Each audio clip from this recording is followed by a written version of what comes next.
Good day, viewers. This is our fifth broadcast. So welcome to WMD Channel. WMD Channel is a channel that is anti-war and pro-peace. So welcome to our broadcast today. So in today's broadcast, we have with us Professor Oliver Boyd Barrett and Christian Vukasovic, candidate for Michigan elections. Actually, federal U.S. House. Federal House elections. Yeah. So welcome, gentlemen.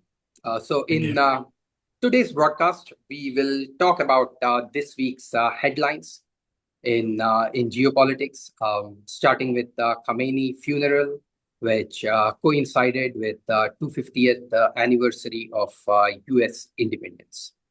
Okay, so so let me start by asking Oliver about how he sees the Khamenei funeral.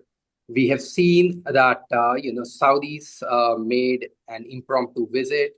Several countries were represented at several global South countries were represented at the funeral, and there are also reports that under U.S. pressure, some countries downgraded their participation. So that's reports coming from Iran. So I wanted to see how we can understand this organization of this funeral. Yeah.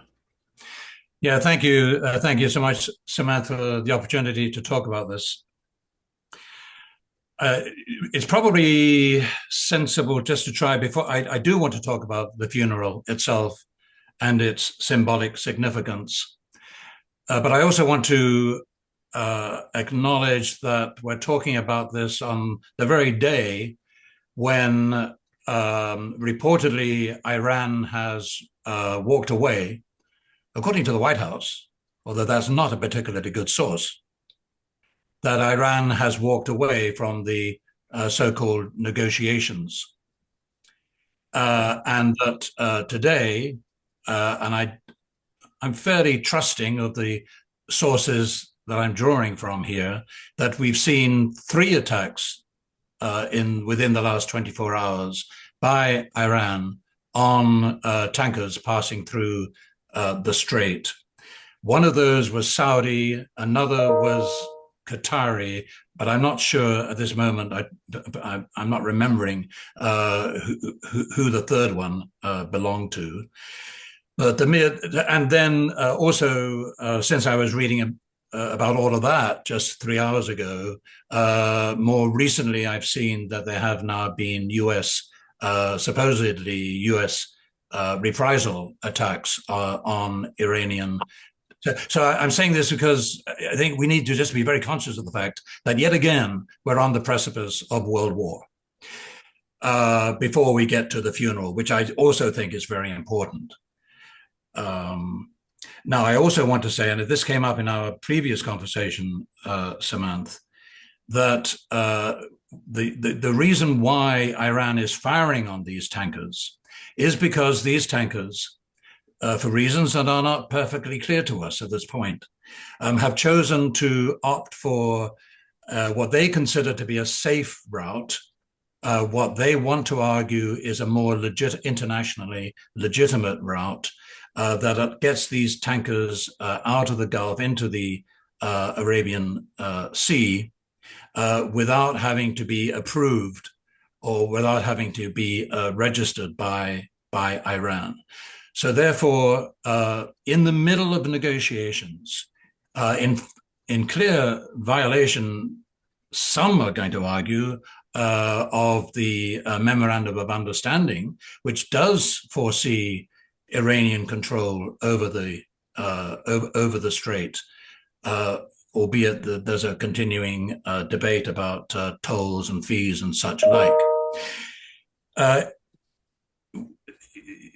So where I'm going with this is that what we are witnessing is what, in my view, what is very likely to be, which will very likely prove to be, if it isn't already satisfactorily approved, there is a clear attempt to sabotage the MOU.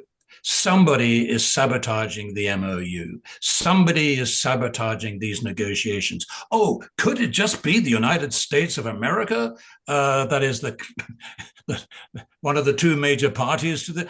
I kind of think so. And I also, although this is a relatively minor issue, I'm also very curious, perplexed even, about the role of the UN agency, the IMO, the International Maritime Organization, which seems to be somehow involved in the planning of these alternative routes through the Strait. So there's that. It's hardly any surprising, frankly. It's hardly surprising that Iran has walked away from the negotiations, if indeed it has. That needs to be confirmed, in my view.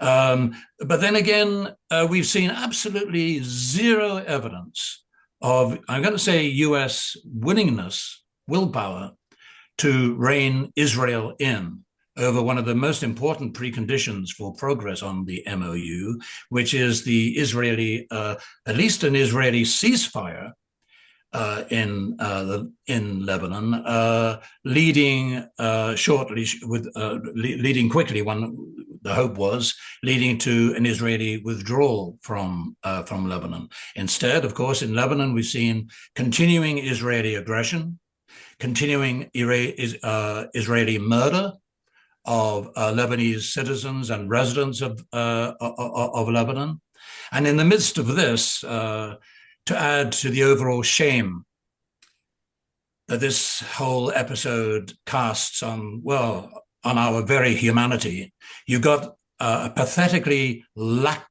lackey government in Beirut that thinks it's fine to negotiate directly with Israel as to what Israel should or shouldn't do, without Hezbollah who of course everybody knows is the absolutely critical player in all of this, without Hezbollah being party to that conversation.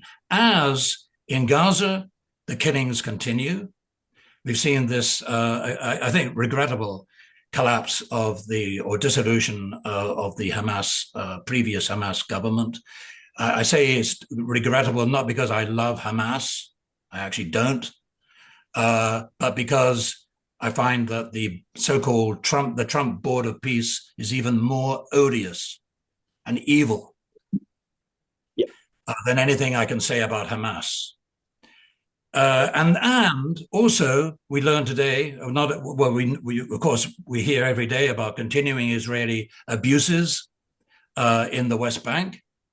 And I learned today that in the period 2023 to 2025, the Israeli government has allowed 185 illegal settler bases in the West Bank, stealing 386 square miles of Palestinian territory and displacing 118 Palestinian communities. At every level of my being, these are the most odious events in my life that I have experienced. So all right. Now, if I might just get back to your original question as quickly as I can, Samad, which is about I don't want to lose the funeral, although I think there are other things too that actually are even more pressing that caught on our attention. But let me say about the funeral that it is important, and it is important that the West, albeit through the least friendly distributors of words and images that we have on this planet, namely the cabal of Western mainstream media that are the pygmies of Western corporations, at least we get to see something, we get to feel something of the unified character of Iran, the passion of the Iranian people, the anger and the sorrow of the Iranian people, who, in the space of less than a year, was subject to a totally unprovoked attack, first by Israel and then by the United States last fall. That included an attempt to decapitate the Iranian leadership. It's this concept of decapitation itself being an odious, evil concept that none of us should feel it is okay just to accept as normal. And then a second, equally unprovoked attack on February the 28th this year by the United States in alliance with Israel, and the killing of the supreme leader. In addition to all of the other events that have besmirched the whole world of international relations as a result of this unholy alliance between the United States and Israel, including the killings of negotiators, threats even by the president of the United States, who comes out with stuff like, if you don't do what we want, we are going to annihilate you. You will no longer exist as a nation. Or says to the negotiators in Islamabad, you're going to be lucky if you get home if you don't do what we want you to do. Namely, we'll kill you. We are dealing with a fascist alliance. The word fascism actually doesn't get to the heart. Even that is not strong enough for what we are currently witnessing and experiencing. The mood of the people in Iran as they mourn the passing of their assassinated leader, at least there you can see something real and something genuine and something important, which you never see in Western mainstream media. Their role is simply as spokespersons for power in the United States.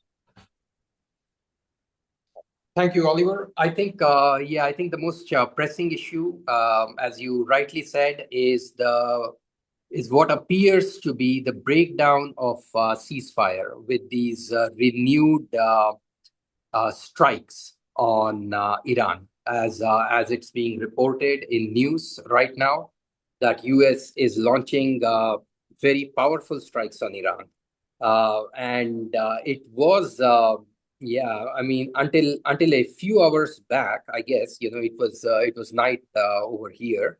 But the last I checked before going to bed was that there was going to be a pause until the funeral was done.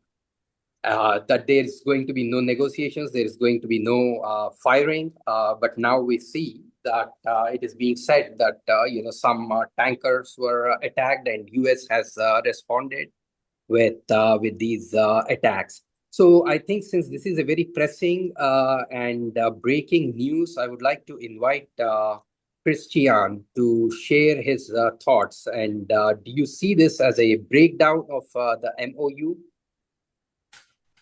I mean, the MOU was always something that was going to be tenuous, as Oliver had mentioned. We knew that just to satisfy issues number 1 and 2 on that MOU were going to require a great amount of coordination and restraint, and making sure that this made it all the way through towards implementation. I don't think anybody really wanted to bet real money on that. We were all hoping, of course, that this was going to hold.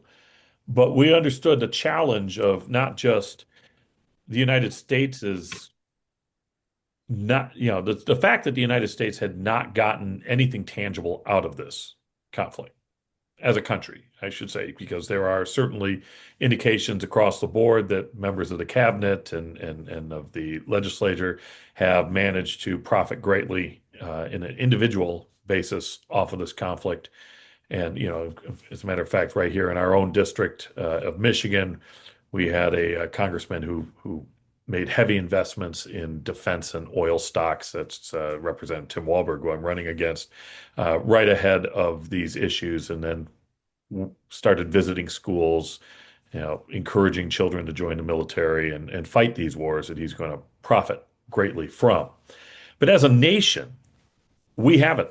seen anything come out of this. And it's the chaos that this administration seems to be able to use to its advantage. It certainly isn't affecting American people. I mean, in the same positive way. 57% of Americans in the most recent Harris poll that came out, I think either yesterday or the day before, are struggling. They're losing ground. They're barely able to keep up with the cost of gas and groceries. This is in a large part related to this because of how the conditions in the Strait of Hormuz are impacting both, and it will continue to impact both. And just so you know, to be clear, 57%, that's over half of all Americans are struggling in order to keep up. 95%, so almost every single American household polled in this, believes that the United States is currently suffering a crisis of affordability. And let's be fair, that's not all the conflict with Iran and what's happening with the Strait of Hormuz, but it is certainly a massive pressure that we didn't need, that is having a huge impact, a very predictable impact. We've talked about this in our previous, podcasts, episodes here. And right now, we're all trying to see from this perspective what there is to gain by not trying to see this through to completion. And really, the only answers that come to mind is the fact that we've got people making decisions who are personally profiting from the conflict, despite its negative impact on the economy in the United States and the people in the United States, and the fact that we really have no power, at least this administration, no power that it's willing to bring to bear to curtail the actions of Israel.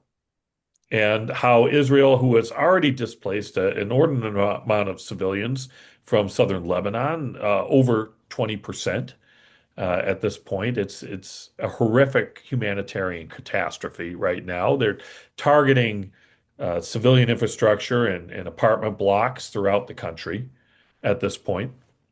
And they certainly haven't shown any willingness to stop. And we're starting to see that impact in our political sphere here in the United States. Just tonight in Detroit, Michigan area, we have a debate between our two Democratic candidates for the U.S. Senate seat that's open, Abdul El-Sayed and Haley Stevens.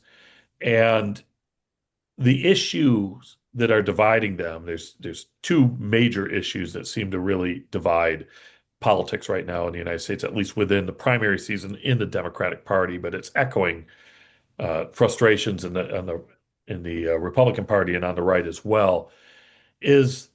One is the control that corporate interests have and the ownership that they have of our democratic processes and who our government is actually working for. And the second issue, which is one that certainly comes up time and time again, is the influence of Israel's lobby on American politics and the grip that it has through that political influence on our foreign policy as it is. And what we're seeing at this time is a definite shift. And this is something that I can speak of from a domestic perspective here, is a shift within the Democratic Party away from this blanket acceptance of Israel. I mean, we just saw Malat Kiros in Colorado. She unseated an incumbent who was there for nearly 30 years, who was a pro-Israel incumbent. But this was somebody who was progressive and pro-Israel at the same time. This was somebody who was championing universal health care. But one of the defining issues in that primary campaign was the support of Israel and Israel's, policies of genocide and destruction within Lebanon and within Gaza and within the West Bank. In fact, the defeated incumbent is on tape telling constituents that if that's your single issue that you care about is calling out Israel, you should vote for someone else. And turns out that more than one person felt the same way, and they lost the election. But it's not just Colorado. right? It's not just here in Michigan where we've got this as a defining interest. It's Daria Lisa Chevalier in New York in the 13th district defeated a five-term incumbent. And Daria Lisa was one of the Columbia graduate students who was protesting as a pro-Palestine protester at the, for the against the genocide. Brad Lander in New York's 10th district defeated Dan Goldman by over 30 points. This is clearly a defining issue for the left in American politics. Claire Valdez, New York's 7th district, ran on a very much centerpiece of her platform was on a critique of Israel's military attacks. And we've got in New Jersey, just across the river, Adam Hamaway. He actually treated the wounded in Gaza, and he won his primary in New Jersey's 12th district as well. When I'm traveling across Michigan's 5th district, from both Republicans, independents, and Democrats that I'm talking to, this is an issue that coalesces and brings people together. It is certainly escalating internal politics. We're facing a sea change when it comes to how things are operating in the United States politics, particularly within the Democratic Party right now. It's creating a lot of infighting. But what's an important takeaway of this is that hardline stances against Israel's behavior have moved from a very much a more progressive left-wing talking point right into the mainstream. That is something that voters across the district are feeling the same way. And it has mobilized voters, and in particular, younger voters who are viewing this as a new litmus test for all political candidates that are out there. When I was at the Michigan Democratic Convention in April, there were boos by the crowd for candidates who are accepting AIPAC money. That money has become poison in our politics. 71% of likely Democratic primary voters oppose economic and military aid and support of Israel. 71%. And it's not going without a kickback. AIPAC money is flowing freely into our political machine. It's certainly flowing freely here in Michigan. They're not going to let go without a fight. And Democratic leadership in Congress is starting to wake up to the fact that with all of these progressives who are very much opposed to this continued support of Israel and its genocide machine, even if we do get this blue wave that we're predicting, and we flip the House and hopefully flip the Senate, the Democrats in charge are going to have to negotiate with these folks in order to pass any kind of legislation. And so this is not just an issue in the primary. This is going to be an issue all the way through in the new legislation ahead. And it's likely to move U.S. and Israel policy in a lot of really interesting directions. So one of the ways that they're already trying to anticipate this change and isolate or insulate, I should say, the Israeli-U.S. position on here is moving U.S. aid from a sort of an aid perspective to a procurement perspective. And that way it gets outside of the realm of political discussion. It becomes sort of this business dealing that's done through some of these defense treaties that are happening here. But politically speaking, we're also seeing changes in our system from ultra high. I mean, AIPAC is spending a ton of money, as I mentioned, but that money is proving to be of diminished strength right now. It is poison for a lot of candidates who have touched that money. And so as a result, I mean, this doesn't happen in a bubble, and AIPAC and the Democratic Party leadership and the Republican Party leadership are not blind to this. What they're seeing is a rise in counter PACs that are happening that are leveling the playing field. And so there's going to be efforts to try to undermine those. We're also seeing a lot more stealth spending in our political sphere, a lot of shell PACs that are developing as a way to insulate this. But what I think is really important to understand is that this erosion that's happening domestically in our political machine is going to shape Israel. It's going to shape what's happening in the Iran-Israel United States war that's going on right now. It's going to influence the geopolitics of the Middle East as well, in a global fashion, because we're seeing an erosion of the bipartisan support for Israel that it has long enjoyed. We're seeing a surge of pro-Palestinian primary wins that are compounding a very rapid and very unprecedented global diplomatic isolation for Israel. And we all know that U.S. has historically been the ultimate shield for Israel moving into all of this. The veto power that the United States holds on the United Nations Security Council has been used time and time again to shield Israel for any kind of accountability in this. The vulnerability now is due to the political blowback that's happening. So when politicians, when legislators are afraid of that blowback at home, when we see that impact in the primaries, when that has a very real cost associated to it, that is going to be a risk that's going to chip away at the U.S. shield. Also, the ICJ and the ICC mandates have declared that occupations, of Israel's settler occupations that Oliver was just talking about, declared them illegal. And it's instructed nations to stop not only assistance, but also trade with those settlements, which has been a lifeline to keeping those settlements going. And we're seeing that isolation happening left, right, and center. And I don't think we can overstate at this point how important it is that the label of genocide to describe what Israel has done in Gaza has entered the mainstream conversation. Fully half of all U.S. Democrats believe that Israel has committed genocide in Gaza at this point. Now, a lot of this is just from the United States perspective, but when we look at Western allies, we've seen this wedge hit hard as well. I mean, the cultural boycotts, the corporate boycotts, we've seen artist walkouts. In our own academia, we've seen academic boycotts.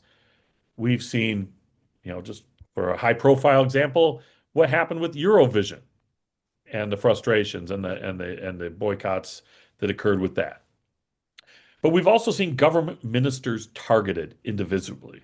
We've seen direct sanctions on settler networks, and we've seen this come from 6 different countries that have long been staunch allies. Well, most of them have. The UK and France and Canada and Australia and New Zealand. And although Norway has long been keeping an eye on what's happening over in the West Bank and Gaza and trying to, observe the apartheid and the occupation as well, they are part of this that has moved to produce sanctions on settler networks. France and Poland have gone even further. I mean, they formally barred Israeli National Security Security Minister Ben-Gvir from setting foot on their soil. They've done the same to Finance Minister Smotrich from entering the country as well. What we're seeing is a geopolitical isolation that is significant enough that the RAND Corporation has really weighed in and labeled this as a structural shift that poses possibly an existential issue because it is challenging Israel's fundamental global legitimacy as a state at this point. And that's a report from the RAND Corporation on this. Israel is losing the only ally that it has, the United States, that's capable of preventing its total economic and geopolitical isolation. And it's happening right now in this current, off-year election, right? This midterm election. And it's happening in the primary season of the Democratic primaries. But it is a perspective that is across the board in American politics right now, even on the right. People are questioning continued aid to Israel, right?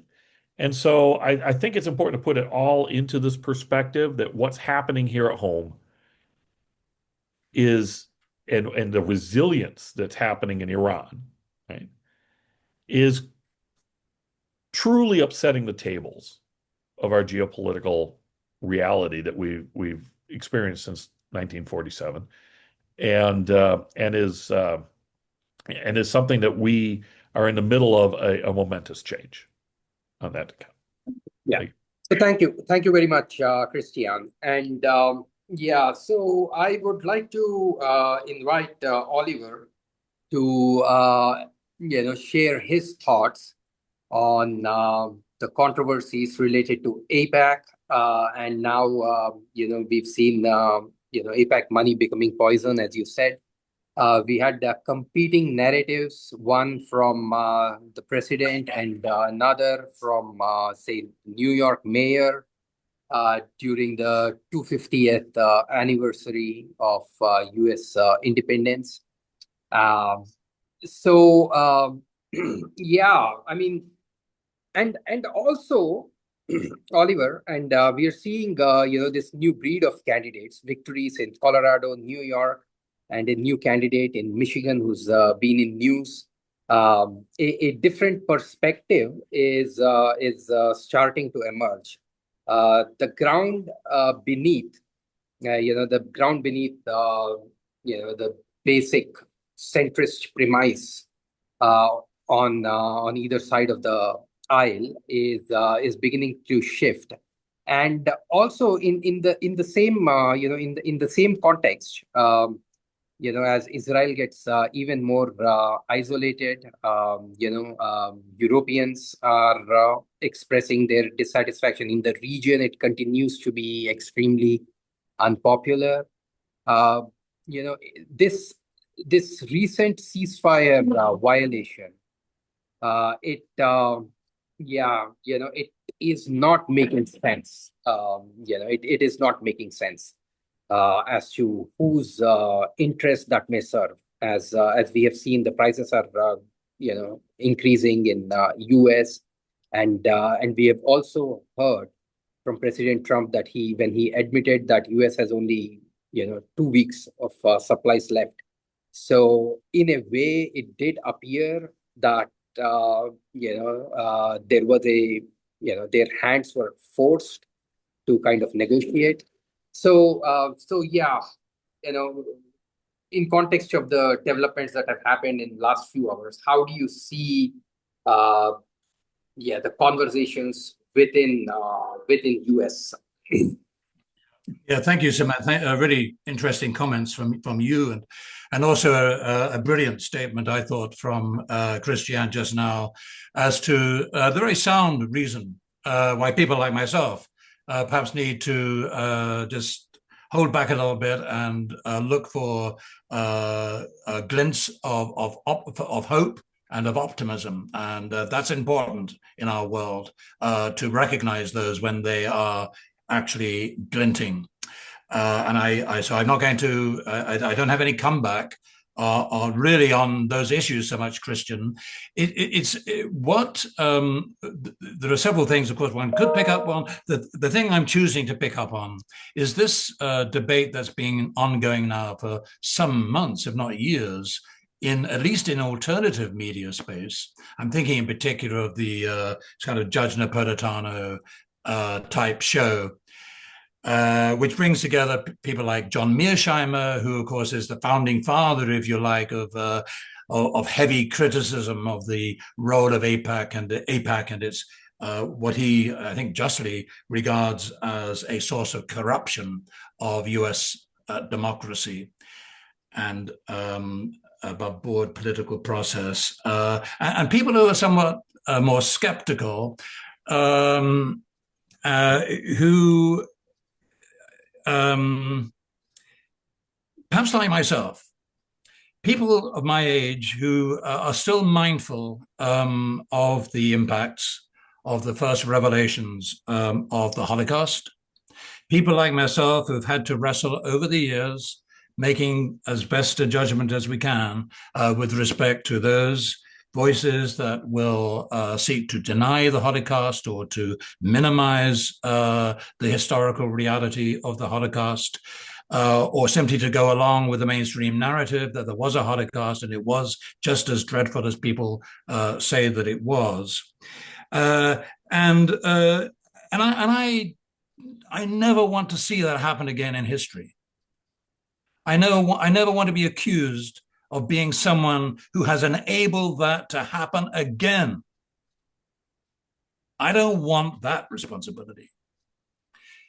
Now, there's a gentleman, you may know of him, a commentator that I listen to fairly regularly, Brian Berletic. He runs a site called New Atlas, and I felt he was making quite a good argument the other day in response to this debate. The debate is Israel the tail that wags the dog, or is Israel a US proxy?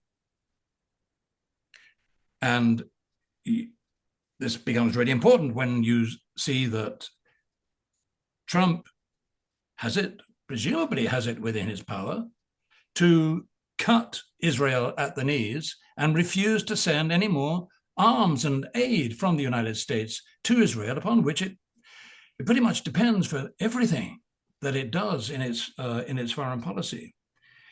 Is Trump really just a faggot of extreme Zionist sentiment in Israel? Can that be so? America is such a powerful country. Israel is nothing.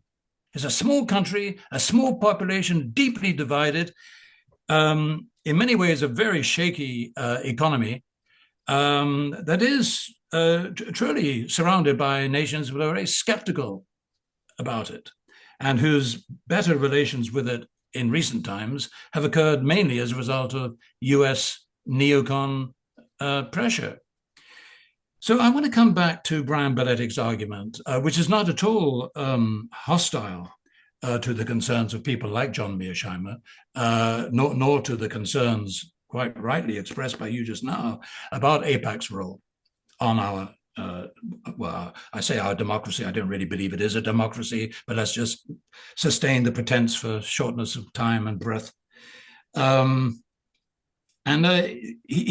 says that, well, when you actually look at the figures for lobbying in the United States, what you find is, after a little bit of investigation, that the amount of lobbying money that is represented by AIPAC is actually less than 1%.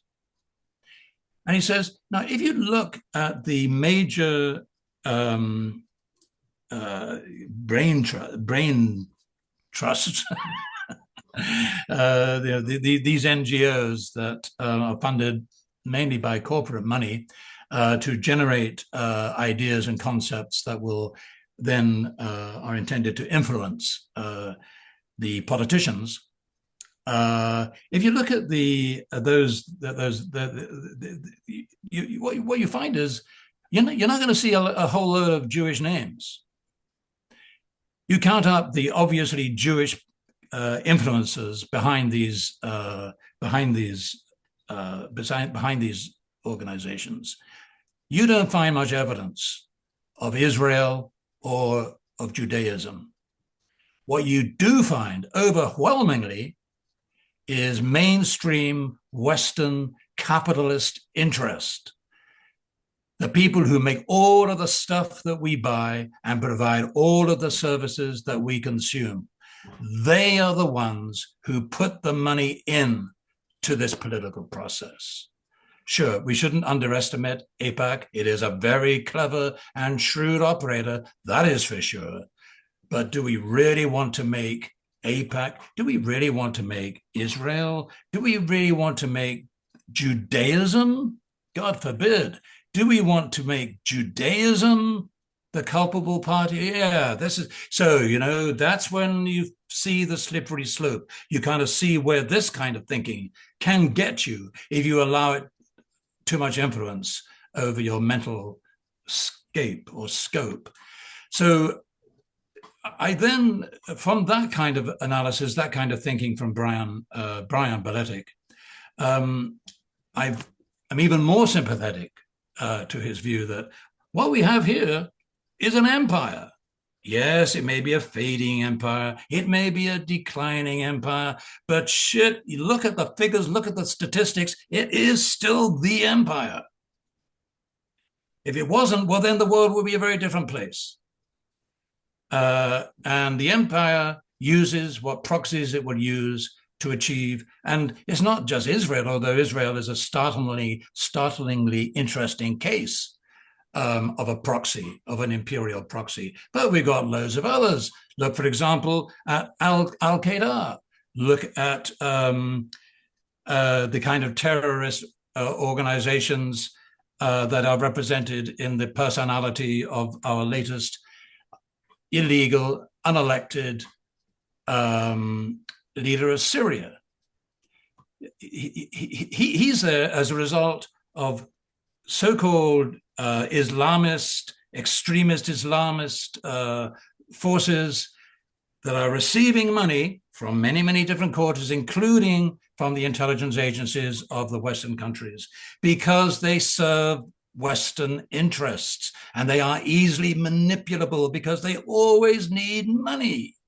So we saw just before the so-called civil war in Syria, the flow of CIA money that had been in Libya, that had been used in Libya to unseat Gaddafi, and then was augmented by all the military assets that Gaddafi had had. And now they were channeled, this is all very, very well documented, channeled by the CIA through Turkey into Syria to fund terrorist organizations that gave us people of the ilk of al-Sharaa, illegal, unelected, head-chopping president of Syria.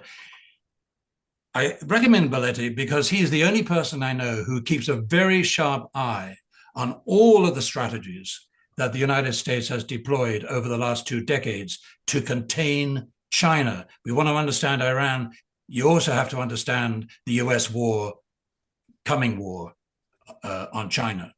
And part of the strategy is to create trouble for China at all of its crucial chokeholds, including those trading routes that deliver energy into China, like Iran, and also deliver Chinese good manufacturers and so on out of China into the Belt and Road, where immediately it encounters countries like Pakistan and Myanmar.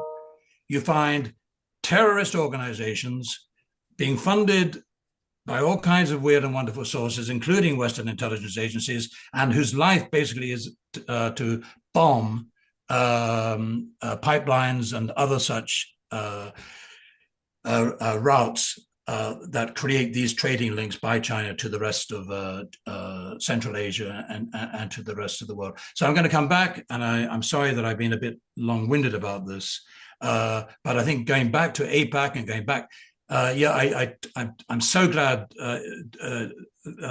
Christian, that you are able to say what you said, and I fully support it.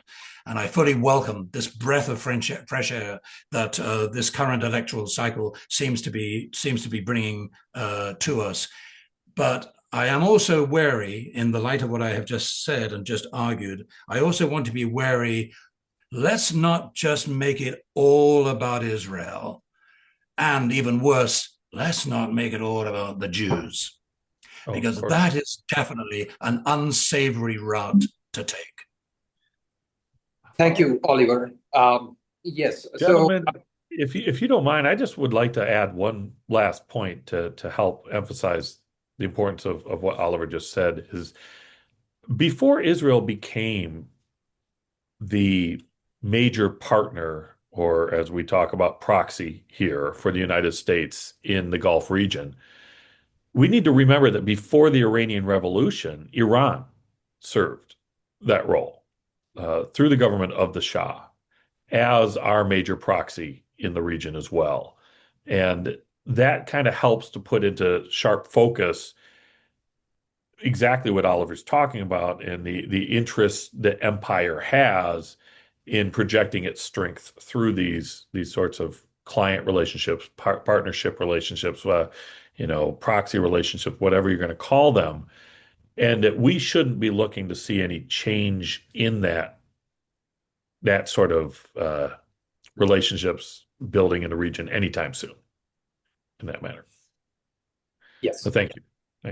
Yeah. So thank you. I was thinking of a couple of things here. One is there was some news when Oliver was talking about all these ways in which different countries fall in picture. There was a news of arrest of an American CIA affiliated mercenary, Matthew Van Dyke, and I believe 5 or 6 Ukrainians um, who kind of crossed over from India to Myanmar, and then they kind of came back into India, and now they are in custody. And yeah, so I think there is something fishy going on, which is below the radar, not much coverage. Uh, but there are all kinds of things being said. The other, I think, an even more important implication of this, which deserves a far more, a lot more time, is actually the underlying question of mobilization of identities, right? So, anti-Semitism versus Zionism, and we see those kinds of things, those kinds of implications, over implications of religious groups, since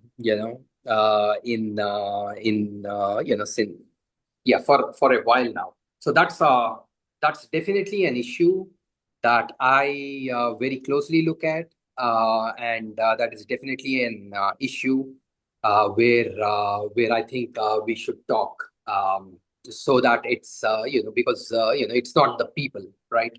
But these special interests and imperialist interests that need to be at the center of criticism. So that is, I think, that is very important issue. So thank you very much to both of you for very, very substantial inputs today to our discussion. And now I would like to move on to, we've had the news of earthquake in Venezuela.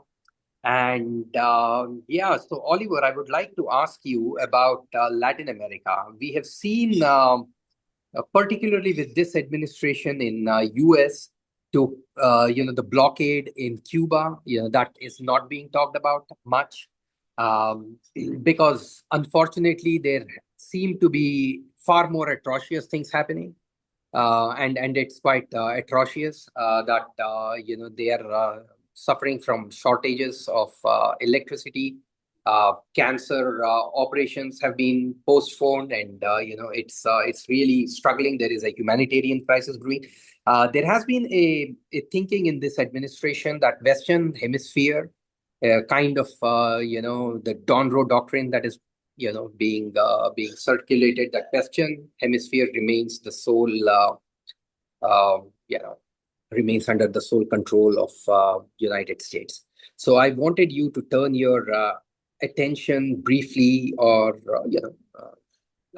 to Latin America, and explain to us the relevance of developments in Latin America as you see. Thank you, Samantha. Thank you for making this opportunity to roll Latin America, South America onto the stage, if only for a brief period, because, of course, our attention, quite understandably, is so consumed by these crises that we've had in the Gulf and also in Ukraine and in other hotspots, if we can call them that. South America seems quite easily to sort of slip off our radar screen. So let me just first of all quickly say, if that's what happens, well, it shouldn't, because Latin and South America are integral to the globe, to the global geopolitical structure of things, and South America is not disassociated with what is happening in China or in the Gulf. So Venezuela was an important source of oil to China. I don't say it was that critically important to China, but as I said a moment ago, drawing on the work of Brian Beletic, it is a case, it's an instance of hitting the chokeholds, hitting the flows of energy to your major enemy, in this case, for the United States, China. And also, China has made startlingly powerful inroads into the overall economy of South America. They've just recently opened, I wish I could remember the name off the top of my head, but they've opened a huge a new port in Peru. And that has the United States very worried. You'll remember a few months ago, the United States was trying to cut back Chinese influence over the Panama Canal and some of the institutions that are responsible for regulation of that canal and so forth. So South America is important, even if even when we're not talking about it, it's important. Now we can start with the most dramatic instances, I suppose. You've already referred to Cuba, and I can't tell you, Samantha, you're a bit younger than I am, as is Christian, but I can't tell you how this brings me almost to despair when I see what is happening to Cuba, that was once small as it was. It was the beacon of a possibility of resistance to empire. And the heroism, didn't have to agree with them absolutely, didn't have to think that they were particularly wonderful or particularly wonderfully moral people, though I think they were. But the heroism that was demonstrated by people like Fidel Castro and Che Guevara was truly an inspiration to intellectuals and to political progressives throughout the world. And now reduced to this humiliation, it's like seeing, I imagine, like seeing some political leader whom you've admired, and now you're seeing him lying tortured and dying in the cell where he's just been beaten up for the umpteenth time by his guards. Is that kind of feeling I have. And then I look at Venezuela. I remember the Chavista, the Bolivarian Revolution, the road of Hugo Chavez. And I think fundamentally, Chavez did an enormous amount of good for the working people of Venezuela. About 5 years ago, I wrote an article on what is now my Substack site, Empire and Communication. I wrote an article that looked very optimistically what I thought was a very strong progressive drift across the entire continent. This was about the time when we had Pedro Castillo was standing for president of Peru. He was a union organizer for agricultural workers, just the kind of voice, that I think South America needs more of. And I looked across the continent and it all seemed, not all of it, but most of it seemed to be doing. I mean, there was Bolsonaro, that was definitely a poisoned cup of coffee there, but it wasn't very long before we saw him being thrust into the darkness by the return of Lula. Anyway, I read another article for Substack just the other day. I was just prompted suddenly to think, well, what's happening in South America now? So we know about Cuba, we know about Venezuela now, and Peru in April. We saw who won the presidency. It was this offspring, this progeny of the dictator Fujimori. Well, she's not good news for any progressive cause that you or I could come up with. In Colombia, where we saw really excellent, staggeringly wise governorship under Petro until just a few days ago, and now he's being replaced by Abelardo de la Espriella. All of these people are in power, I believe, because of US meddling in the so-called democratic election processes. I can quickly work through my list because there are a lot of countries in South America. We've got in Bolivia, the leadership is, do we call it leadership, of Pereira, no, Rodrigo Paz, I'm sorry, who has shattered 2 decades of so-called leftist rule by the Movement to Socialism party. Paraguay was always a mess. Guyana, strangely, one of the richest oil-rich countries of that, is actually progressive. But I guess you can be progressive when you got the money. Otherwise, people are so miserable and downtrodden and don't know where to look that they'll vote for any goon who pretends that he or she has got some kind of solution to anything. Of course, Argentina, well, we've experienced 2 years of the so-called macroeconomic therapy of Milei. And well, okay, he's reduced inflation, but I think that's pretty much all he's done so far as anything good for the people of Argentina is concerned. The Chile, again, we've seen a sudden shift there to the right wing. And I didn't mention Ecuador, but we've got the same thing going on in Ecuador. Brazil should be a good news story. Lula truly is a historically important figure. I'm just waiting to see that importance actually realized in concrete detail, because I don't see anything good or useful coming from Brazil that is arresting these anti-progressive forces throughout the rest of the continent, pro-Trump, pro-extreme capitalism forces that emanate from Washington and so-called. The saddest thing of all, I suppose, about South America, I suppose maybe we should say the same when we look at places, but we've seen this history of how the continent is taken over by two of the European empires. They're now clubbed together under supposedly liberal banner of the European Union, which is just a cabal of former and failed empires. And 2 of them, who are they? Spain and Portugal. They took over South America in the 16th, 17th, and 18th centuries. They promoted white skin to the ruling classes and the governance classes of South America, and those white skins are still there. And the forces of the indigenous people are still wrestling with the white skins, and usually, sadly, they are defeated in the end.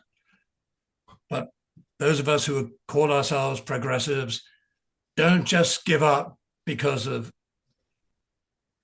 frequent defeat. Yeah. Yes. So, yeah. Absolutely. So I think, that kind of summarizes, not just, our friend and teacher Oliver's spirit, but actually human spirit. With reference to these same developments in Cuba, I would like to add that as a child and a young adult, I had, I had seen relations between India and Cuba, the sympathy that the media carried back then. And there were frequent rice exports to Cuba. And, India has not been a major sporting nation in terms of Olympics, but Indian boxers were doing well, and they were trained by Cubans. So there were these ties. I also remember Hugo Chavez, Venezuelan leader, visiting India.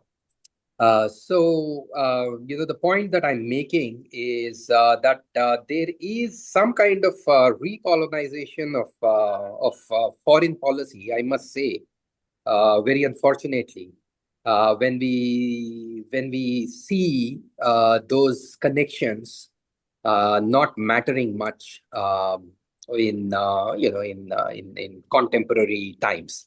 So that itself is an issue that concerns me, and I'm sure would concern people in general. So, gentlemen, I would like to invite any final comments from you because I would like us to move to a second podcast specifically on NATO summit and the Russia-Ukraine escalation. So, any closing comments from the two of you? Well, I would like to take this opportunity to kind of connect the issues that we were just talking about, being the proxy war and direct war also that's happening in Iran between the United States and our proxy Israel in Iran, and what is happening right now in Latin America. I think it's very important to keep a look at how we are degrading or suffocating the economic function in various areas of the world in order to, coerce them into accepting and coming under our wing in our empire. And, when we look at the game plan that went horribly wrong with the Strait of Hormuz, we saw that it certainly went right for the United States in terms of its attacks against Venezuela, because Venezuela's oil exports were the economic anchor of so many of the Latin American nations that were there. And the blockade that we had done really choked that off, creating, as Oliver was mentioning, that absolute energy collapse in Cuba, which is a humanitarian disaster and absolutely criminal in its intent and its effect. But it's also important to realize that another blow that comes in this is that effect on regional investment. We've got the United States Treasury looking at shipping lanes and the tankers in the area, and that's a chilling effect on any kind of maritime logistics that are happening. And it's causing people to avoid Latin American trade routes entirely so that they don't get targeted in the U.S. Military and legal challenges there. But it's also what it's creating. And this is what we need to look at what's happening in in the Persian Gulf and elsewhere, is by choking off the energy, by choking off the foreign investment or the regional investment, what we're really driving home as empire is a deeper dependence on debt. So instead of fostering independent economic growth in these areas, we're driving debt restructuring programs with U.S. financial institutions. And what we've seen in Latin America is a $240 billion debt restructuring program that we're overseeing. It prioritizes paying off the foreign bondholders before funding local public services and infrastructure. It's important to see how that had gone sideways, and in terms of at least the MOU, if it's followed or not, seems to do just the opposite, with the Trump administration paying at minimum $300 billion to rebuild and support Iran after our bombing run. But I think it's important to kind of see the intent of empire at play in both of these, what the game plan is, and it's just how it played out very differently in each one of these situations, because it turns out that Iran was certainly a lot more resilient than our Latin American countries have proven to be. I would just endorse that very insightful comment by Christian about debt, and it's a reminder, isn't it, that empire comes in so many different forms, and we don't have to prioritize or privilege territorial empire as though that was something especially important. what it's about is power, and often power is exercised through the manipulation of trade and money flows, and debt is a very, very important part of that story. So I'm so glad, Christian, that you did have an opportunity to throw that big football back onto the pitch, because that's something perhaps we need to try and come back to in a later broadcast. Okay, so thank you very much, gentlemen, for this very substantial conversation. I'm certainly going to have to watch this again for all your insights. I think you've made brilliant points today, and yeah. So I think in closing, I would say this is a very concerning development. We are going to have to talk about it again, about this apparent breakdown of peace process, perhaps, or whatever is emerging. So that's a concerning issue to talk. And I think, I think with regards to Ayatollah Khamenei's funeral, I think this kind of killing of a religious leader, Oliver, you've talked about, making things about religion with reference to Judaism. I think there is equally, a troubling prospect here with Shia Islam. I think this is infinitely deepened the crisis and pathways to peace. So with that, I would thank you both again. Thank you. Thank you, gentlemen. Today. Yeah. So Oliver, you can stop the recording, and then we will start again. Gentlemen, I'm going to have to leave you here, but I really appreciate the wonderful conversations that we had tonight. Thank you very much. Yeah, thank you, Christian. By the way, just in case, I mean, I've got I have a symbol up at the top of my screen that says rec. It's got a red spot on. It says cloud recording is on. So I guess it is safely recorded. But just in case it's not safely recorded, did you also record, either Samantha or Christian? I put all of my trust in you. I don't think it allows us to simultaneously record, but I think it should be fine. Oliver, you have recorded. Okay. Yeah, you've recorded. Yeah. Good evening, gentlemen. I'll look for the recording in our text exchange. Thank you. Yeah, thank you. So Samantha, video, or do you want to leave? Yeah, so I think it's not stopped recording. So let's leave and come back. Yes. Okay. Oh, and by the way, since quickly, I'm so sorry, Samantha, about the beginning of that. I now realize I realized after we had talked right at the beginning, when we first got together, I didn't. I had actually thrown a red flag to you, but I had done it without thinking. Oliver. Yeah, Oliver, we are being recorded.